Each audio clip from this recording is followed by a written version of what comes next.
In a narration found in Sahih Bukhari, number 6444, the Holy Prophet Muhammad, peace and blessings be upon him, warned that the rich in this world will be poor in the hereafter unless they spend their blessings correctly, but these people are a few in number.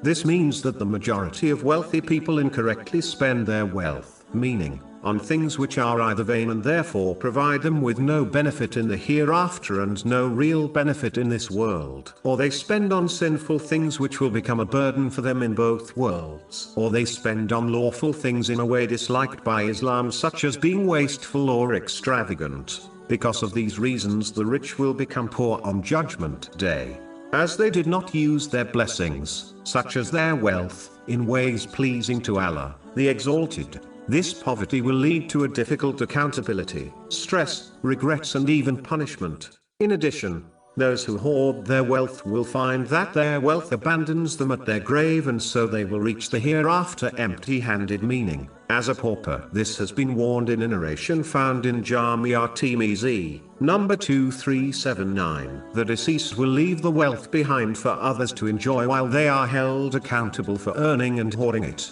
Finally, as the wealthy are distracted by gaining, hoarding, safeguarding and increasing their wealth, it distracts them from performing righteous deeds, which is the thing that will make someone rich on Judgment Day. In reality, losing out on this will make them poor. It is important to note, spending wealth correctly is not only donating charity but includes one's spending on their necessities and the necessities of their dependents without being wasteful or extravagant. The truly rich person is the one who uses their blessings, such as their wealth, correctly as prescribed by Islam.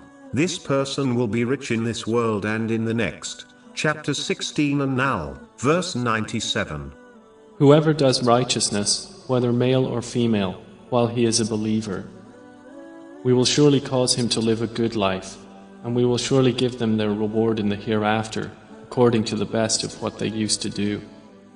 In reality, this person takes their blessings with them to the hereafter. This attitude also provides them with free time, which allows them to perform righteous deeds, which in turn only increases their richness in the hereafter.